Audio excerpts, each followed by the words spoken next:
बड़ी हर्ष की बात है कि बच्चे के जन्म दिवस के अवसर पर शिव परिचर्चा का कार्यक्रम रखा गया है। बहुत कम ही ऐसे लोग होते हैं जो ऐसे खुशी के मौके पर उस परम पिता परमात्मा को याद करते हैं।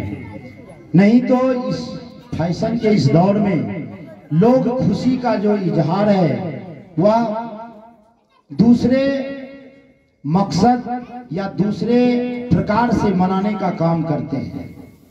लेकिन कुछ लोग हैं जिनको उन परम पिता परमात्मा पर विश्वास है। नहीं तो अभी के परिवेश में जिसको आप आस्तिक कहते हैं, मैं मानता हूं सबसे बड़ा वो नास्तिक है। जो नास्तिक है, जो ईश्वरीय सत्ता को नहीं मानता, मैं उसको नास्तिक नहीं मानता हूं। लेकिन जो ईश्वर को मानने के बाद और उस ईश्वर के प्रति वह कितना समर्पित है, या ईश्वर के दरबार में आने के बावजूद भी जो सबसे बड़ा उसके पास अस्त्र है वो भाव उसके पास नहीं है, मैं ऐसे लोगों को नास्तिक मानता हूं। क्योंकि दुनिया को आप अपनी वाक कटुता से, अपनी वाणी से, अपनी मृदुभाषी से, अपने अंदर जो छुपा हुआ शैतान है, अपने अंदर जो छुपा हुआ छल है, जो हम कहते कुछ और हैं, हमारे दिलो दिमाग में बात कुछ और चल रहा है, आप सामने वाले को तो ठग सकते हैं लेकिन परमात्मा को नहीं। क्योंकि परमात्मा इस बात को जानता है आपके अंदर आत्मा में चल क्या रहा है।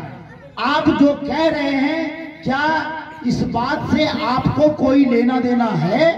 अगर नहीं है तो फिर आप ईश्वरीय सत्ता से कोसों दूर हैं, वहां तक आपकी कोई पहुंच नहीं है, जैसा कि मैं समझता हूं। क्योंकि उस परम पिता परमात्मा को जितने नाम से हम जानते हैं, उन तमाम नामों के अलावा एक और नाम है जिनको अंतर्यामी कहा गया है। क्योंकि वह आपके और हमारे अंदर की बात को वो जानते हैं। जैसे अभी पूरे भारतवर्ष में आप और हम जानते हैं जो स्वच्छता अभियान चलता है, उसमें गांधी जी का चश्मा है। एक शीशे पर लिखा हुआ है स्वच्छ और दूसरे शीशे पर लिखा हुआ है भारत।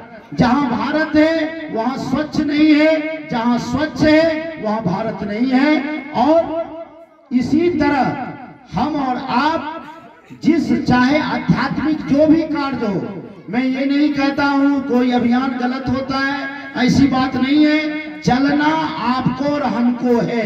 हो सकता है कोई पंथ किसी को बहुत अच्छा लग रहा है, उसको लग रहा है मैं इस अभियान में, इस पंथ में चल सकता हूं, तो वो कोई कबीर पंथी बन गया, कोई रामानंदी के पंथ पर चल दिए, कोई भागवत कथा में चल दिए, कोई शिव परिचर्चा में चल रहे हैं। ये अलग की बात है, मैं इसमें नहीं जाना चाहता हूं। जिसको जो अच्छा लगे, लेकिन चलना आपको, इस बात को जान लीजिए।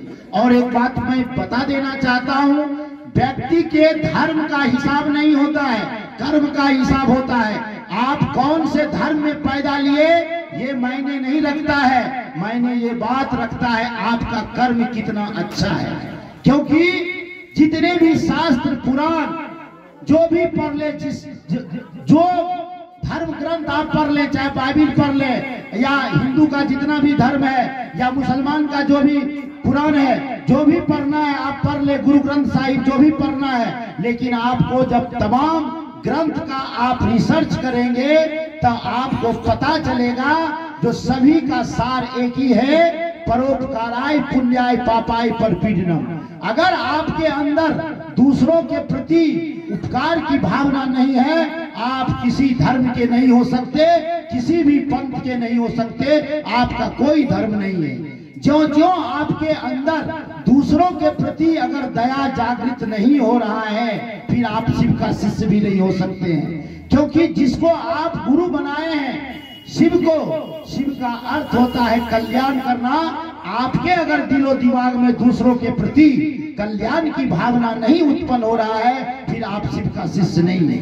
क्योंकि शिव की कल्पना सुंदर समाज के निर्माण के लिए किया गया है। शिव की कल्पना व्यक्तिगत स्वार्थ के लिए नहीं किया गया है। ये जो शिव परिचर्चा कार्यक्रम होता है, चाहे वो छोटा हो या बड़ा हो, जो भी हो, मैं उसमें जाना नहीं चाहता हूं, लेकिन उसमें कहीं न कहीं जन कल्याण छिपा हुआ है। जहां पर शिव की बात होगी, वहां पर अगर कल्याण की बात नहीं हो रही है, अगर वहां कल्याण नहीं हो रहा है, फिर शिव की बात करने में कहीं न कहीं बेईमानी है। हमको आपको उस बात को ईमानदारी पूर्वक करनी चाहिए। आज बच्चे के जन्मदिन पर ये शिव परिचर्चा का कार्यक्रम रखा गया है। बहुत सारे गुरु भाई भजन गाए और बहुत लोग हैं गुरु भाई जो भजन गाएंगे। मैं ज्यादा वक्त नहीं लूंगा, लेकिन इतना मैं जरूर कह देना चाहता हूं कि हम और आप शिव को गुरु बनाइए, और जो बनाए हैं इस अभियान में जो विधा बताया गया है उसको ईमानदारी पूर्वक करने का प्रयास कीजिए। आज पूरे समाज में मैं व्यवहारिक बात करना चाहूंगा, पूरे समाज में आज लोग परेशान हैं। घर घर की बात है, लोग कहता है पिता जो कहता है पुत्र मानता नहीं है। बहुत पुत्र का भी शिकायत है, जो मैं जैसा चाहता हूं पिता वैसा व्यवहार मेरे साथ नहीं करता है। पड़ोसी से लोग तंग है, समाज में एक दूसरे से तमाम लोग तंग है। सभी व्यक्ति के अंदर एक वैमनस्यता है, निराशा की बादल है। ऐसी स्थिति में आप दूसरे के निंदा शिकायत करने के बजाय शिव